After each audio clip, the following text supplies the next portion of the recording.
Alright, what's going on, y'all? It's your boy Nick. Welcome back to Nick's Dynasty. Doing another cooking video. You want it? You cook it. This video might be kind of late as far as the Thanksgiving theme, but sweet potatoes are a better option than white potatoes. So today we're going to do a sweet potato casserole. Like I said, this is kind of exploration. I myself have not done this before, so come along with me on my journey. I do have a food background, so I'm inclined in the kitchen. So let's get started with sweet potato casserole. Alright, so we have our star of our show: sweet potatoes, brown sugar, cinnamon, nutmeg, a little bit of salt, white sugar. I'm going to try it with some oats. Also has some walnuts, pecans, whatever you say. Cream of tartar, we might need this, maybe. Butter, marshmallows. Before my camera rudely interrupted me by pausing, I was saying marshmallows, and I believe the last ingredients I failed to mention was the eggs. So the first thing we're going to get started with is the potatoes, because it's going to be the longest piece that we have to cook. So let's get chopping. Alright, so the hardest thing we'll probably have to deal with, this is probably going to be another part that's going to be a little hard, is definitely just the potatoes. Peeling the potatoes, there's so many ways of doing it. You can whole boil it, then peel it. You can peel it before. So what I'm going to do, I found this to be kind of easy. We're just going to chop it. Going to try to cut it into uniform pieces so it cooks around the same time, and then we're going to boil it, and after it comes out I'll show you how I'm going to peel it. So for the potatoes, you can tell when they're done when you can stick a fork and then go through. So we're going to go ahead and drain them. Alright, so we have the sweet potatoes right here. So my theory, I've done this before, you can just like take the knife and gently kind of cut it and just peel it like that. Sometimes you get lucky and it'll come onto one strand. Basically, you just want to pull apart that area with the skin on it. What you're going to do, you want to do that for all the pieces and then put them into one bowl. And the skin came off in one piece. Shout out to those who know what I'm talking about. Gum Gum Rocket! To get our potatoes ready, we're going to mash it up. Then we're going to season it. Cinnamon. That's a lot. Nutmeg. Just a little. Salt. Just a tiny bit. Sugar. Make it sweet.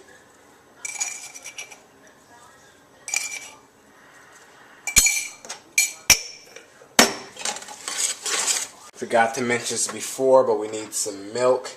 He needs some milk. When you make your mixture, make sure you add some butter in there. You want it to be nice and smooth and silky.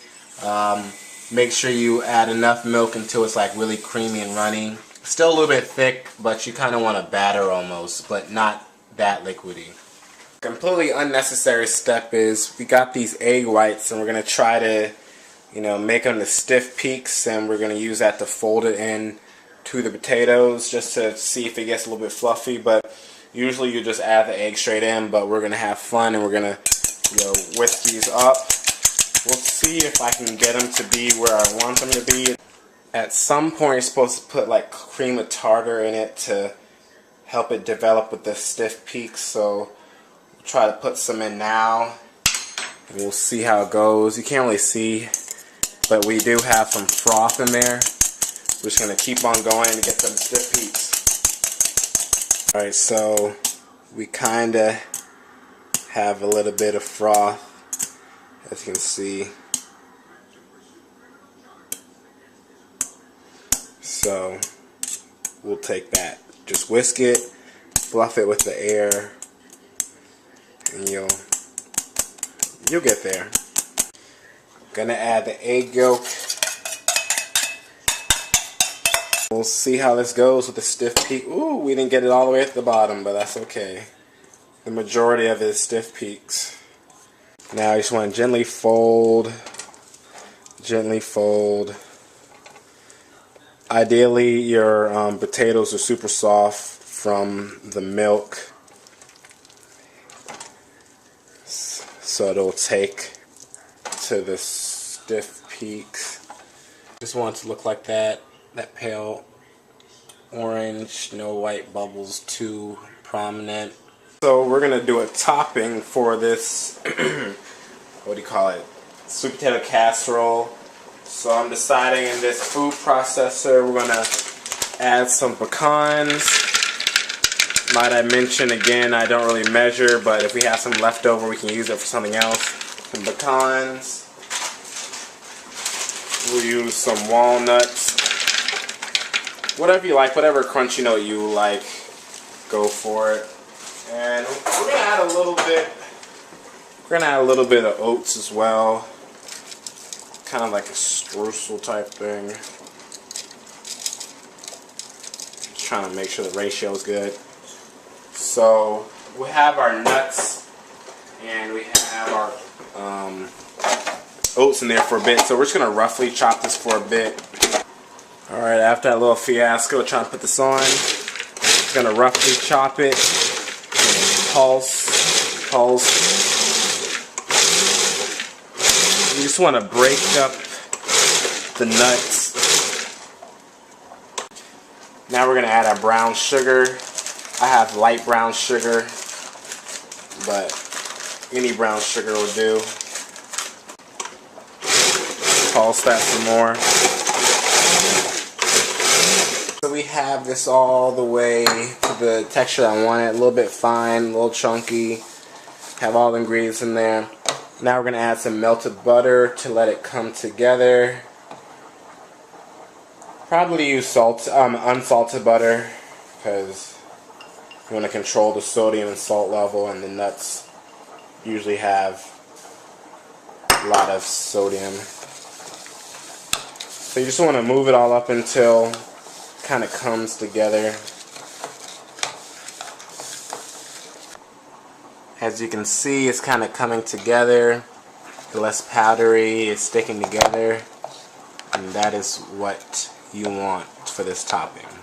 Alright, so we're just going to do a small thing right now. I'm going to save the rest to do tomorrow. Basically what you want to do is get your oven safe pan, put your potatoes in a nice small layer. Right there.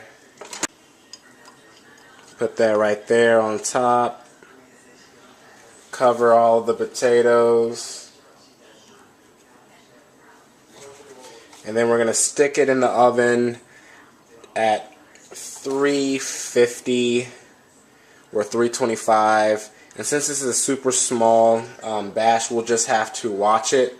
But normally, with the bigger batch, it'll probably be 20 to 25 minutes. Alright, once you take it out the oven and it's a little brown, you can see it's bubbling around the edges. Like I said, the cooking time is different for this since it's a small batch, but for the bigger batch, you're probably gonna want to try to go 25 minutes and up. But to put this over the top, we're gonna add some like marshmallows on here. People do this. My family doesn't do it, but I can see the appeal. So we're just gonna loosely put some marshmallows on top of this, and it'll be cool to have a blowtorch. Some people just put it in the oven on bake, but I like to use a broiler because it's quicker. But you have to watch it. So I'm basically going to put it under the broiler until this gets nice and brown and melty, and then we'll be done. Alright, so we have the finished product. It only took a little bit under the broiler to get nice and golden brown. But we have my Improv off the dome sweet potato casserole with the nice nut-based crumble on there, and then the iconic marshmallow on top. I'm about to dig in, then I'm going to give you my deliberation and how we did and what I would change. Alright, handheld deliberation. I thought it turned out well. I really like the sweet note, the subtle sweet note, and the crunch of the topping that I made. I love the smooth and meltiness of the marshmallows, and the sweet potato is a nice creamy vehicle as well. Like I said, make sure you put some butter into the potatoes as well. But it turned out well. I enjoyed it. It was a good sweet potato dish. And yeah, so like I said, make sure you cook it for long enough for the inside to, you know, the egg to get cooked. So basically, like if you have a longer pan to spread out, it's not too thick. That 20 minute plus should do it. Your topping's going to get browned, and then you're going to put it back into the broiler. If you decide to do the broiler with the marshmallows, get nice and melted. But yeah, we did it. You want it, you cook it. Sweet potato souffle or sweet potato casserole. Man, peace.